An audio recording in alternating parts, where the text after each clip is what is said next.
Before the presentation, I went through my wallet and I pulled out my credit cards. Stage. This is my daughter's favorite place to shop. Maurice's, my son's favorite place to shop. Military Star, my favorite place to shop for my children. And hey, for everything else, there's MasterCard. Good afternoon, my name is Railyn Tunstall, and today I will be giving a presentation encouraging you to educate your child on financial responsibilities and help reduce the overall rising debt of our young population. I've always rushed out to get my children all the latest high-priced fashions and electronics. And as my children get older, and I realize that in the processes of spoiling them rotten, I failed to teach them anything about financial responsibility. I began to look into a series of articles on child development, statistical studies on American debt, and education tips suggested by child psychologists. Tonight I will discuss how spoiling children can lead to poor financial habits, what steps we as parents can take, and how they can impact our child's economic development. First, I'm going to discuss the financial habits that our young people are exhibiting today. Giving in to our children's every want is leading to poor financial habits, which is a contributing factor in the overall rising debt of our young Americans. According to the Consolidated Credit Counseling Services, the majority of 18 to 35-year-olds are living paycheck to paycheck and utilizing credit cards for simple daily things such as eating out. The overuse of credit cards is leading to the increase of the national credit card debt by 11% for age groups 18 to 24 and 46% for age groups 25 to 34. A separate study featured by a credit card website found that the average debt for young Americans is at an all-time high of $3,173. You may be asking yourself, what does this have to do with me spoiling my child? During my research, I found several articles from child psychologists which indicated that children who are given everything they want are not being taught to manage money because they never see that money, only the product of. The problem, according to USA Today, is that these children refuse to give up that standard once they leave that standard of living once they leave home, so they resort to credit card use, which leads to debt. In other words, by giving our children everything they want, we are failing to teach them to differentiate between want and need. But as children develop into young adults, 84% of undergraduates and 94% of graduate students say that they needed more education in financial management. A separate study also concluded that 2/3 of these children don't look to teachers or peers, they look to parents for this advice. Now let's look at how painless it could be to help your child avoid being the next statistic. Teaching children to manage money utilizing the 3 categories of spend, save, and share can effectively educate them in the basics of money management. By teaching your children these 3 S's, they can learn more than just how to save money. The first step in money management is to show them the money. Then on paydays, you can you can start by assigning your child responsibilities or chores and then giving them an allowance.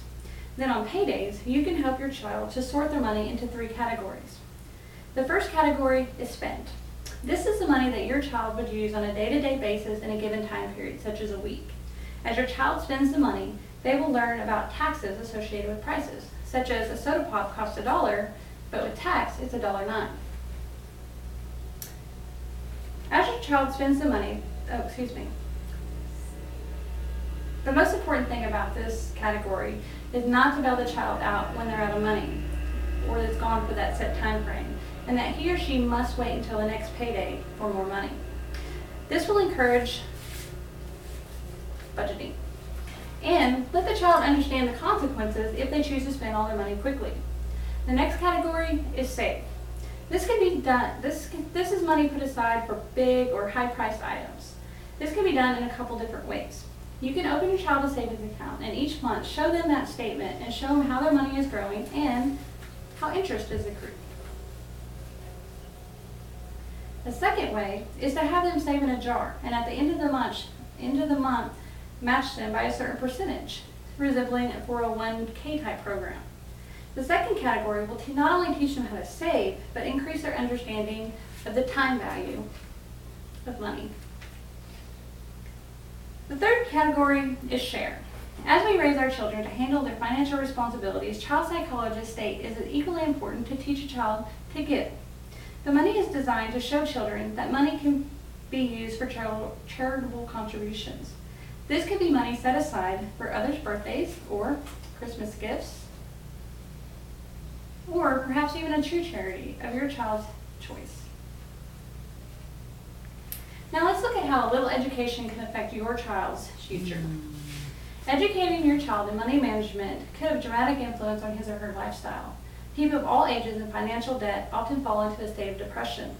By teaching your child to avoid debt, your child has a chance at avoiding the stresses associated with depression. Things like living paycheck to paycheck, having a high debt to income ratio, or even especially avoiding the calls from debt collectors. Also, according to the Christian Science Monitor, finances are the #1 cause for divorce.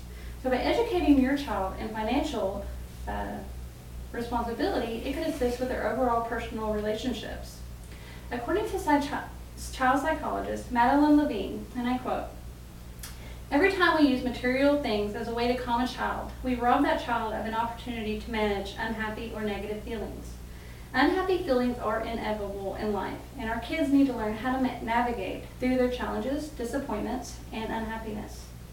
In other words, we are better preparing our children to differentiate between those wants and needs, and at the same time proving that the world doesn't end when they don't get that iPhone that they wanted. On the other hand, if they save up for it and they buy it, can you imagine the sense of accomplishment they'll feel when they get to actually get it?" Let's take another brief look at the highlights of today's presentation. We learned how spoiling children can lead to poor financial habits. I introduced some ways we as parents can educate our children and how these steps benefit our children's overall economic development.